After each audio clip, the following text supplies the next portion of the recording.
Welcome to this session of IITA, Connecting with Our Destinations, where we are learning from DMOs what's going on across the country in this pandemic environment. We're here today with David Whitaker, president of Choose Chicago, to hear firsthand about the city's path back to normalcy and where the city stands in its reopening plan. Thank you, David, for being with us today to share what's going on in Chicago in this new environment.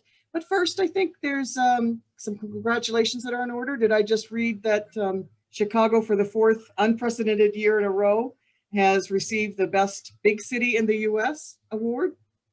Yeah. Hey, by the way, thanks for having me on. I'm a huge fan of yours and your organization. And so it's really just great to connect, especially, connections now mean more than they perhaps ever have been for our industry. So I think this is a brilliant idea of you allowing us this opportunity and your colleagues and clients to have that connection. And you're right. Affirmation is so important. And for the fourth consecutive year in a row, never been done before, in a big city. I think our friends in Charleston, South Carolina win every year. It's such a wonderful place. But in terms of urban, dynamic, big, large urban destination, for 4 consecutive years, Condé Nast Traveler Reader's Choice Awards, over 715,000 votes from savvy travel, the audience that is Condé Nast Travel, both domestically and internationally.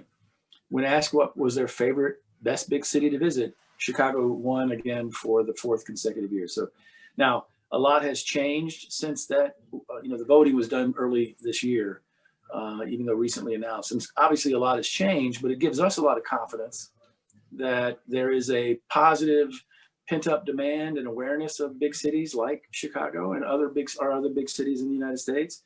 We know that we are a favorite and one of the favorite destinations of international travel, the gateway cities and the large cities. And so, we just need to make sure that, and today we're going to talk about that a little bit, but we need to make sure that we reconnect at the right time and reharness that positive experience and positive awareness so that when people are ready to start traveling again and allowed to start traveling again, they'll have the confidence that I'm sure you and I are going to speak about. They're going to have the information that is so important to your industry and the role you play and your partners and audience, and have the ability and the means, including the airline industry, obviously, to get back here and get back to doing the things they love. So, but no better way to do that than to be acknowledged by such an important audience that whatever we were doing was doing quite well. And we know we have something that visitors are going to be interested in again. Our international numbers the last 4 or 5 years have been really a great sense of pride. We grew it seems like such a long time ago to talk about this, but we grew 5.5% in international travel in 2019 over 2018. And so we were super excited about that, right? O'Hare has announced major expansion plans. We welcomed 12 new direct flights in 2019. So we know the interest is there. We know the infrastructure can be there at the right time. Now it's about getting people traveling again. The award is so well deserved, and certainly it lays a very good foundation. All of that lays a very good foundation for people to come back into the United States and into Chicago specifically to really enjoy all that you have to offer. So yes, let's turn our attention to what that looks like now. Just start by telling us a little bit about how impacted Chicago has been with the coronavirus and really where it is at the moment. Well, unfortunately, we are probably in the same boat as a lot of places, right? In fact, across the board, when we look at the hotel data that we get our hands on, STR and other occupancy and daily rate data, we find ourselves kind of lumped in that pack of major urban cities. Resort towns are growing quicker again, island, coastal resorts, golf resorts, more nature-esque. And we respect that. Big open spaces, yeah. Right, and I totally understand why, right? I totally understand why. And that was not our audience in the first place. But the recovery there has been a little bit ahead of major urban cities. Most major U.S. cities are hovering now in that 25 to 30% occupancy. And our numbers reflect that same thing. We had our first weekend, last weekend, where on the weekend our occupancy was just over 50%. First time we got to 50%. Isn't it amazing that we're congratulating each other for being down? We're down 40%. Hey, great. Right. Congratulations. It's only 40% now. We're only down 70%, right? So it's heartbreaking, but it is what, that is the headwind and the dynamic we're facing. But again, we know what's so critical is opening responsibly, right? And I know that's what your customers and partners are interested in. And, you know, the research is reinforcing that. People more than ever are going to trusted websites, information sources, trusted agents, trusted operators, trusted suppliers. Trusted is an important word there, right? To make sure that when people start traveling again and arriving again, that they can do so and they know that they're being taken care of. Our big attractions, in fact, they're doing customer surveys, and I'm really encouraged by the surveys, the social distancing, time ticketing, making sure that there's a lot of room between groups and letting people into this various, you know, an attraction may have 4 or 5 different rooms and venues, and making sure that the crowd control is in place, crowdsourcing, highest level of sanitation, low touch environment. And the customer surveys that our attractions are doing reinforce that. Did you feel safe? Did you enjoy your experience? Would you recommend it to others? And I encourage your customers and those of your listeners to make sure that they're getting that data of what are the protocols, what are the procedures in place, so that they know that they're recommending and sending their customers to places they have confidence in. But that's just so important right now. And, you know, our website is full of that information. We're encouraging everyone to share that information. People need to feel confident and safe that their health and best interests are being cared for and planned for proactively. But what we also know from the data and from the news is that you're actually safer in a hotel, in an attraction, in a sophisticated restaurant, or even a family restaurant, because they're following the guidelines, right?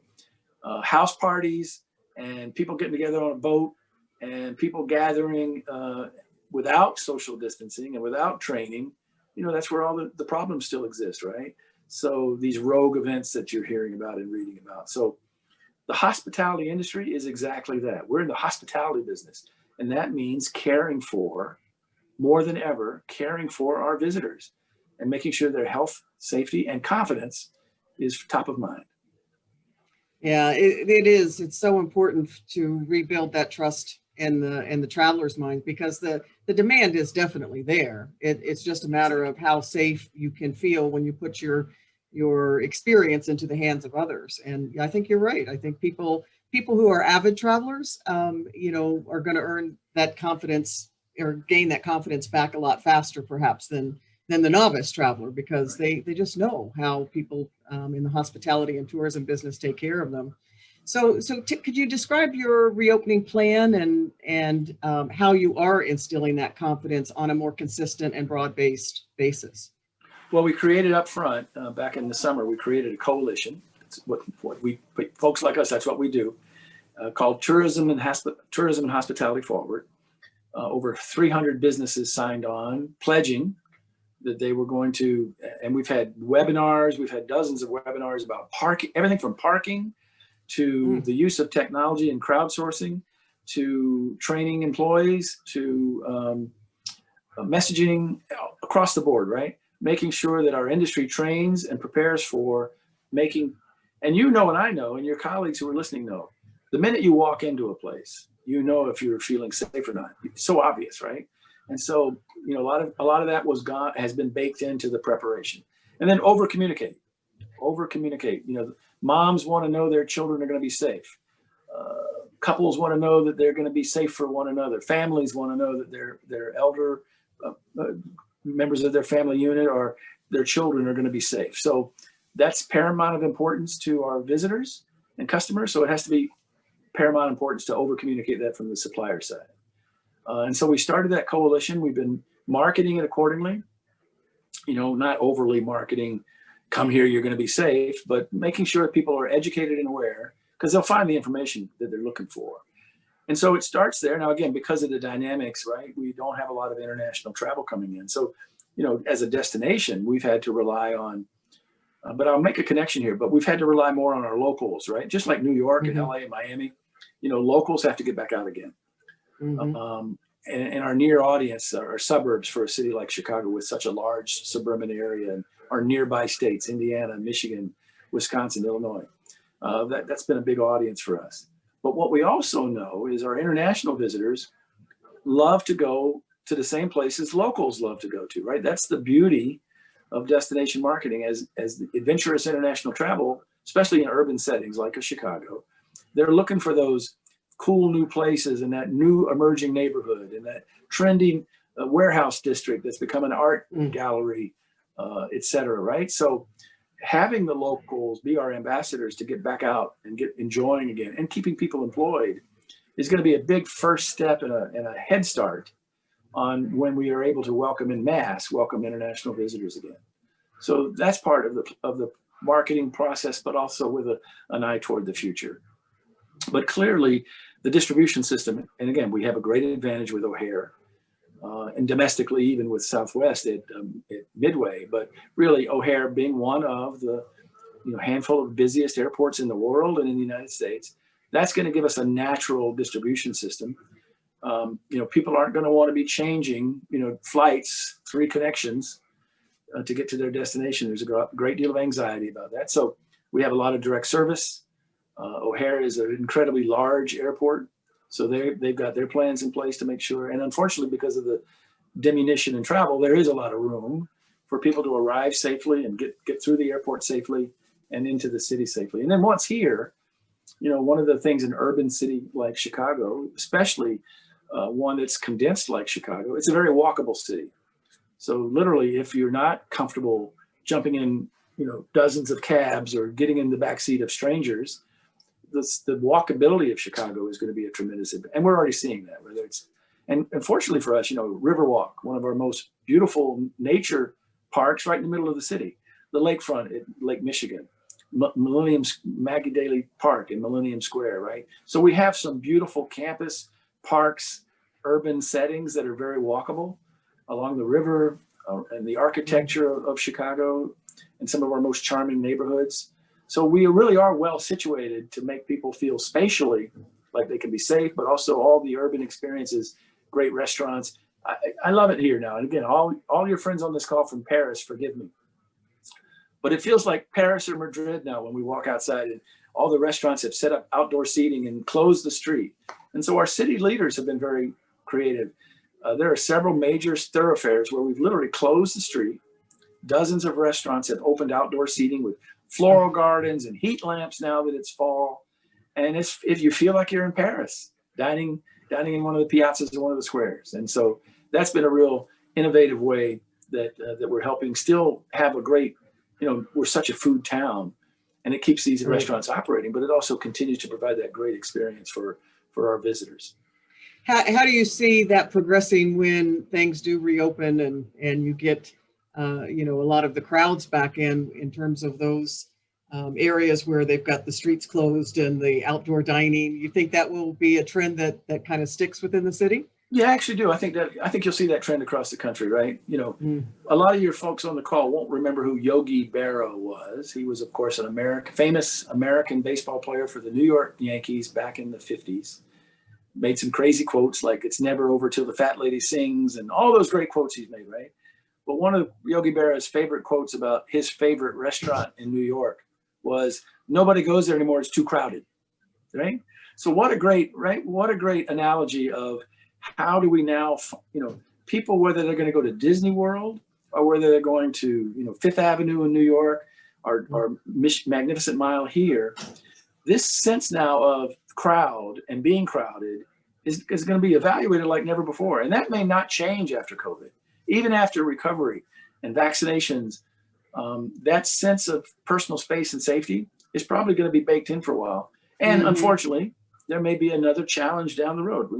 There were respiratory challenges, 5, 7, 8 years ago. Flu is a constant problem. Measles are a constant problem around the world. Globalization of travel means globalization of infectious diseases. And so we all need to look and evaluate how we're going to manage crowds and traffic patterns and flows. And technology is going to be our friend, right? We can do this now better than ever before, because no one wants to feel, whether you're in a mall, whether you're at your, wherever you are at your favorite event, you don't want to feel crowded, right? You want to feel like you have your space. And so that's going to be believe it or not, a great opportunity for destinations and for operators to give people that sense of awe and wonder, but also in a very structured space. Yeah, and Chicago does have all those great kind of open spaces to give people the desire to come into the urban environment. Did you see a lot of domestic travel, like a lot of the, kind of outdoor areas saw this summer? And what would your outlook be for, for the rest of 2020 and into 2021? Well, I mean, I think we have the advantage of the holidays. Halloween is going to be a very different kind of Halloween, obviously. Very different American Thanksgiving, obviously, and holiday shopping. And of course, dare I say, the Christmas period and New Year's. But those things, are going to be very different now. And so people are going to be looking to have those experiences, but do so possibly in different, more limited ways. And so I think it's going to be a combination of, and again, more people have been shopping every year. More people buy their holiday gifts online. And so the dynamics were changing even before COVID, that bustling, busy street with holiday, but again, the holiday lights and the weather and the clothing, it's part of a world tradition, clearly an American tradition. But those things were changing anyway, right? Customers' consuming habits through technology, through Amazon, are consuming, buying, and shopping very differently now. But what will not be different is the love of being with your friends and family, vacationing, music, great food, architecture, art. And so cities that are well equipped, and again, we'd like to think humbly that Chicago is, they're going to be able to continue to provide those great experiences to our visitors. From an international standpoint, are you seeing any particular markets that you think will be kind of the first to recover and make it back to the United States? So it would be obvious. You look at your largest producing partners because, of course, the great potential that's there. So obviously, every major destination in the United States has a very special relationship with Canada, as do we. And every major destination in the United States has a special relationship with Mexico. For obvious reasons, there are neighboring countries. And so we feel that the potential, and we're even seeing that in some of the arrival data that we're looking at right now. Mexico is performing quite well for us. And Chicago has a very special relationship with Mexico. And we've always enjoyed a very special relationship with Canadians who are looking for urban experiences. They love the beach and the sun and fun, as they should. But we know that we provide that great urban experience, right? And our Canadian numbers have been performing incredibly well, even through some of the economic challenges that both Canada was experiencing and we were experiencing, right, as a U.S. So we think that there's going to be great opportunities for those two countries. The UK has been for decades our number one overseas market.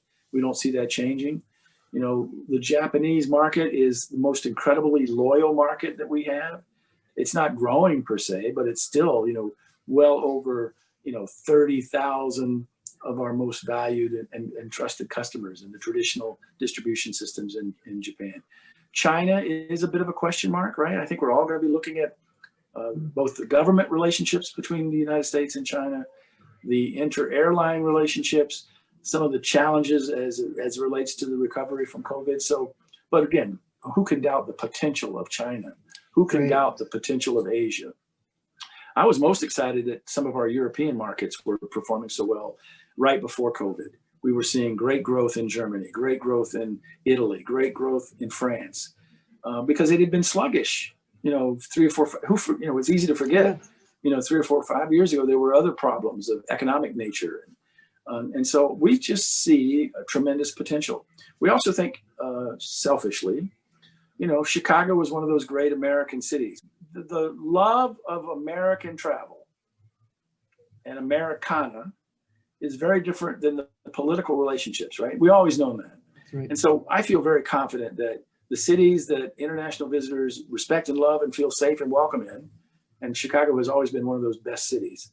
I think we're going to continue to keep that relationship strong.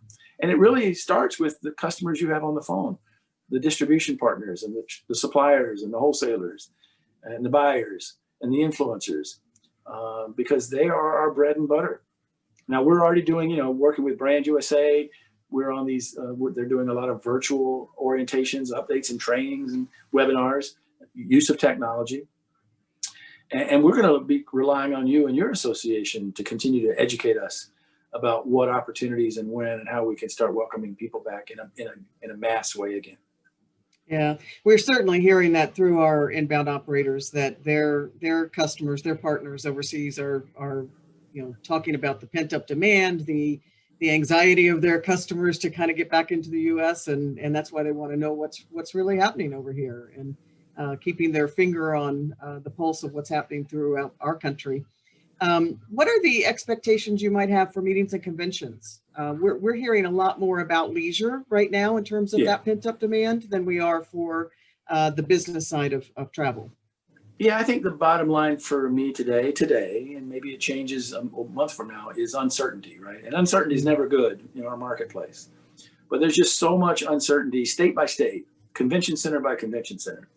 Now, obviously, McCormick Place is the largest convention center in North America, and we have a huge amount of business. And quite frankly, some of our biggest conventions bring in huge international delegations as well, doctors and scientists and educators and manufacturing, life sciences, right? So we're missing those folks, right? Because we're not hosting those conventions right now.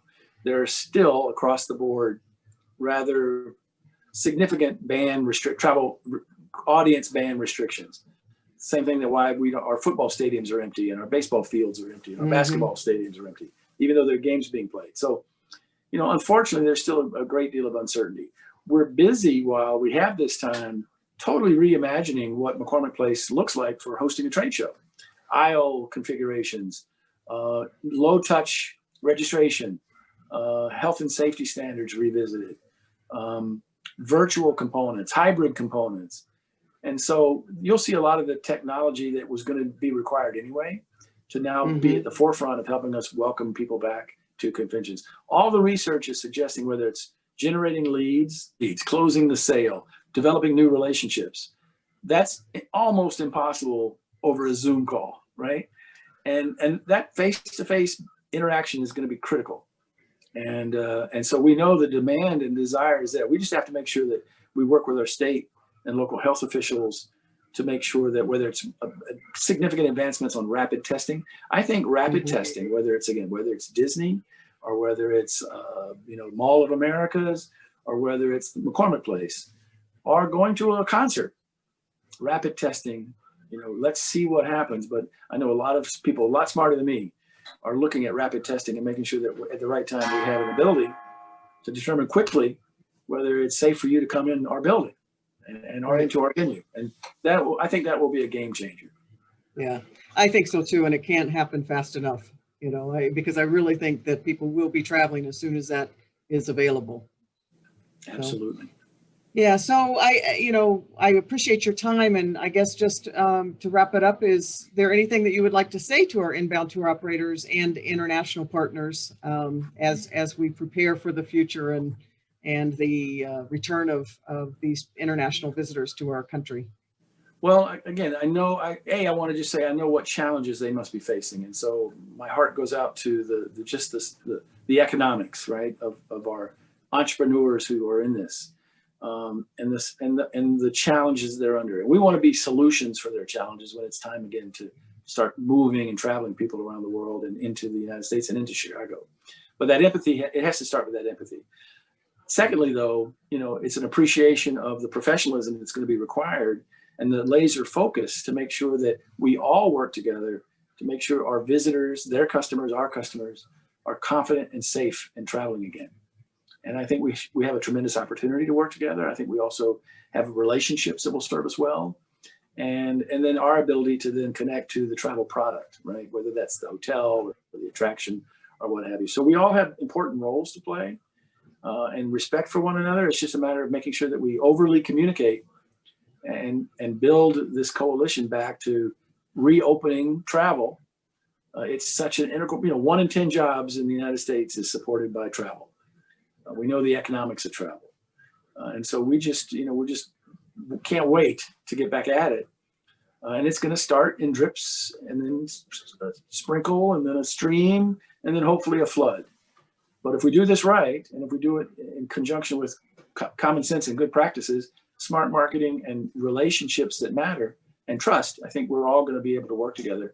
And that's what I'm looking forward to. I know our team at Choose Chicago has those valued relationships, and we look forward to seeing those days return.